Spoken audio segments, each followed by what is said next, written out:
In this video, we're going to take a look at the historical accuracy of the 2001 movie Enemy at the Gates, starring Jude Law. Although the movie is not dated, the viewer is given a rather pretty animated map showing the Wehrmacht moving east, and the opening scenes depict the desperate Russian struggle to hold on to Stalingrad. This would set the movie approximately in the early stages of the Battle of Stalingrad around September of 1942. The movie follows the story of Vasily Zaitsev, a crack Russian sniper who becomes the object of a propaganda campaign that is intended to inspire the Russians to fight against the Germans. Although the writers of the script have evidently done some meaningful research in order to do justice to the historical material, the movie still has a number of historical inaccuracies, as well as some scenes that I find highly implausible, which really do detract from the narrative. Some of these problems seem to me to be the product of Cold War propaganda tropes. Take this scene for instance. Here our hero Vasily Zaitsev, the poor country bumpkin who the viewer is meant to understand does not realize the politicking surrounding him, is greeted by Khrushchev in a sumptuous room with the Soviet anthem blaring in the background to give the scene some rousing vibes and to clothe it in official gravitas.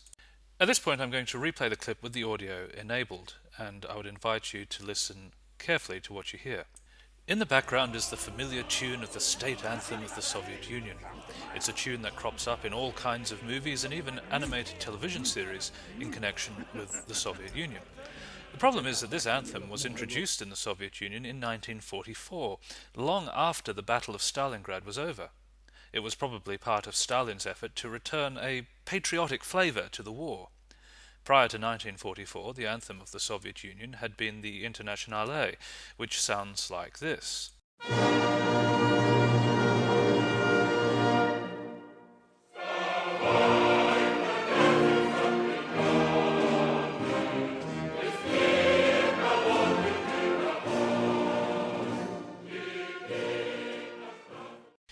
There are other problems here as well. The director evidently thought it would add more drama to the scene, to have camera flashes going off left and centre, and a pack of journalists jostling for position, firing questions at poor Zaitsev, just like journalists do in America. But this movie is set in wartime Russia, at a time when Glavlit censored all materials, and where all public media was carefully constructed under supervised and controlled conditions. The idea of a pack of journalists, each apparently representing different newspapers, vying to get the big scoop, is patently ridiculous.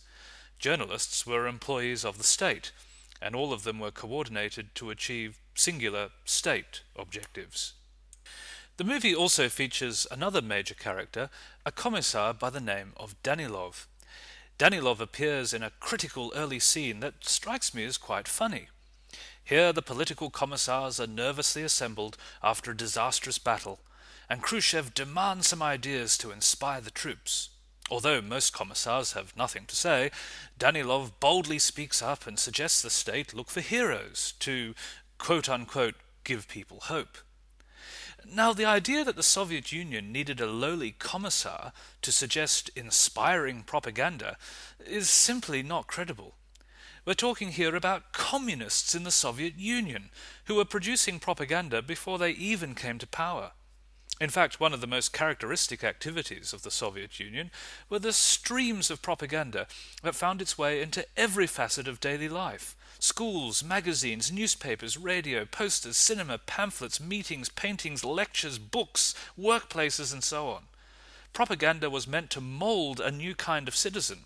And in fact, during the Second World War, the Soviets even instituted a propaganda train, chock full of materials to rally the masses. Somehow, I do not think the Soviet Union needed any help from poor Danilov to understand the usefulness of propaganda. This scene shows us the arrival of the movie's antagonist, a rival sniper, Erwin Koenig. Note the well-developed railway system, laid in good beds, complete with electric signal lights and a signal crossing sign, apparently in Russian. Yet the Russians destroyed their railway system as they retreated, including all signage. In fact, the Germans had enormous difficulty with their rolling stock. In essence, the Germans had to lay a new railway network and convert existing lines to their own gauge, a mammoth undertaking. Nonetheless, this scene shows Koenig arriving at Stalingrad in grand style.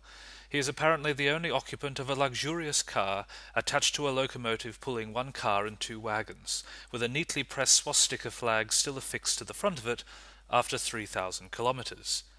Needless to say, given the priorities and urgencies of German wartime transportation in 1942, this is simply not credible.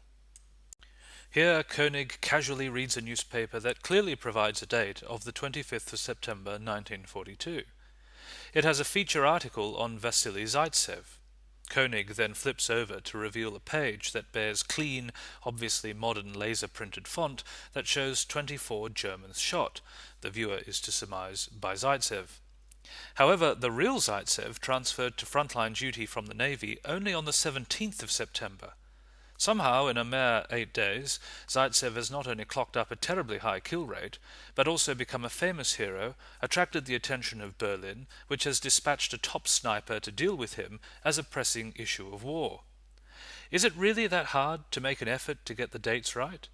Placing Koenig's arrival in mid-November would make a great deal more sense, since by that time Vasily had killed more than 30 Germans.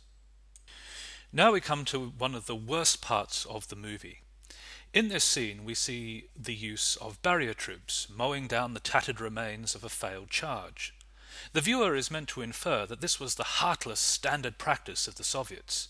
However, the presentation in the film is utterly historically ridiculous and seems to be included for the sole purpose of maligning the Soviets and giving the movie its core plot. Now, it is true that Stalin's impassioned Order Number 227 forbade any retreat, but the presentation shown in the movie is oversimplified to the extreme.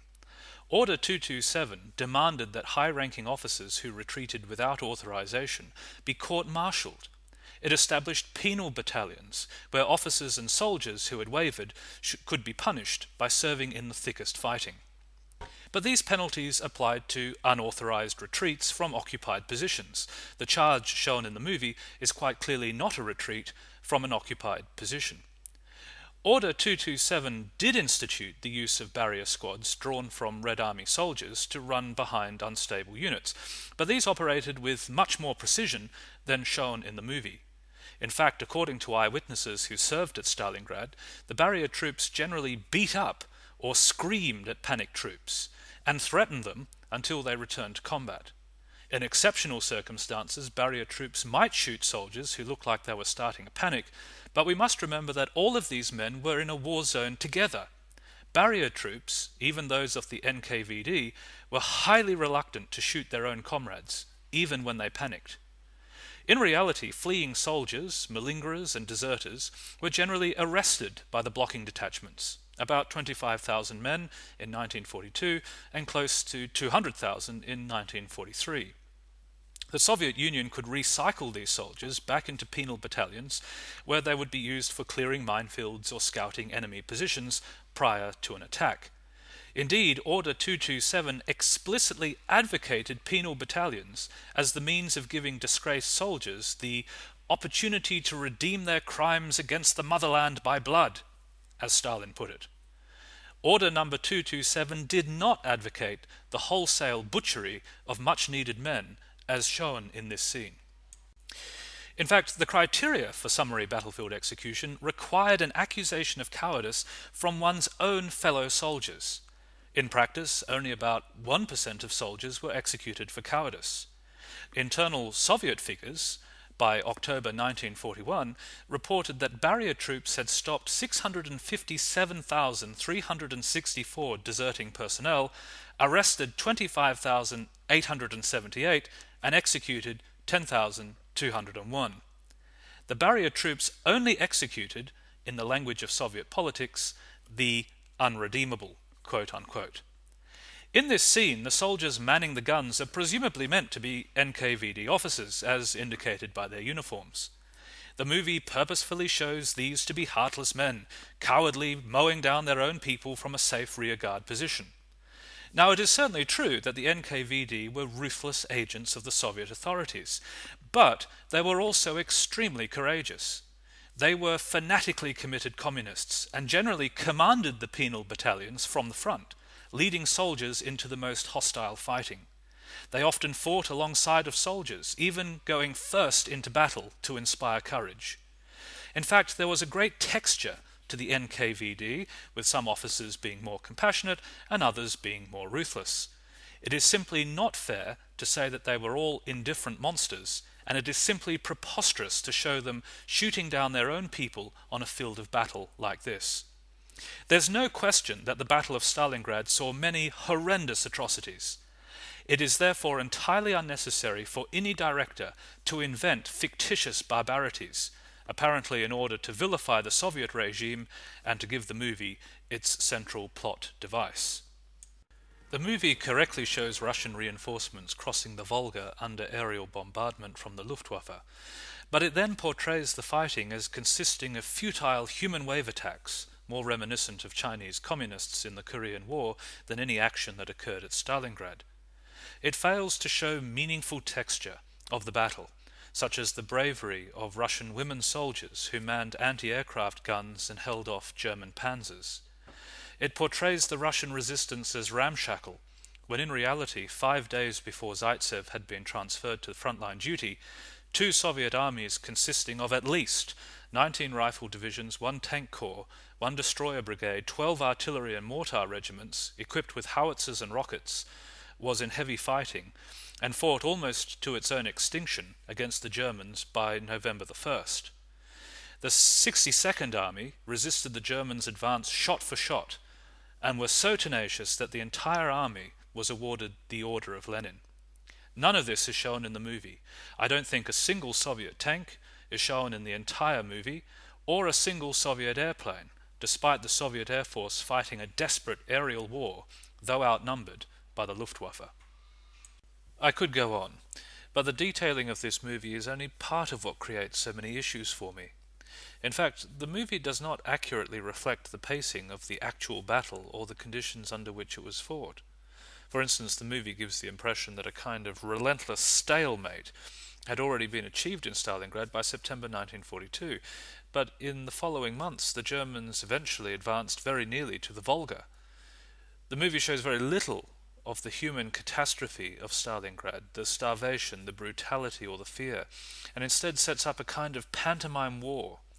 We have the 2 snipers engaged in a duel, which is fine as far as the story goes, but then the director decided to throw in a love triangle. In fact, I find the subplot of the love story a terribly irritating part of the movie, and it feels like it has been inserted simply as part of a formula. This movie would have been far better if it had cut out the romance and added more scenes of the 2 snipers engaging in authentic anti-sniper tactics. In fact, the movie could potentially have been a real nail-biter. Instead, it falls apart by veering off in ways that are not historically credible. The idea that Danilov, the hardcore political commissar, should discover the error of his communist ways is doubtlessly deeply satisfying to the primarily English-speaking audience, but is not fair to any historical foundation of his character. It seems too much to have a consistent, sensibly realistic communist character in a historical movie about the Battle of Stalingrad. They even throw a kid into the mix, who is murdered by Koenig and hung out in the open in a war-torn city as bait. This is probably the only meaningful German atrocity shown in the movie, yet we know that the Wehrmacht and the SS were supporting each other to commit mass murders all over the place. Despite this, the movie goes out of its way to gratuitously bash communism and portray Russian soldiers in distinctly negative ways. There's nothing wrong with making a movie about bashing communism, of course, but the director really needs to make up his mind what exactly he is trying to achieve. Perhaps the greatest proof that the movie was poorly executed and unfair to the historical material it claims to be based on is that it greatly offended both German and Russian audiences. German audiences thought it glorified war, and veterans of Stalingrad objected to its numerous historical inaccuracies. They evidently believed, and I agree with them, that historical films about dreadful events should show some respect to the source material and the people they portray. The best way of showing respect is to be accurate.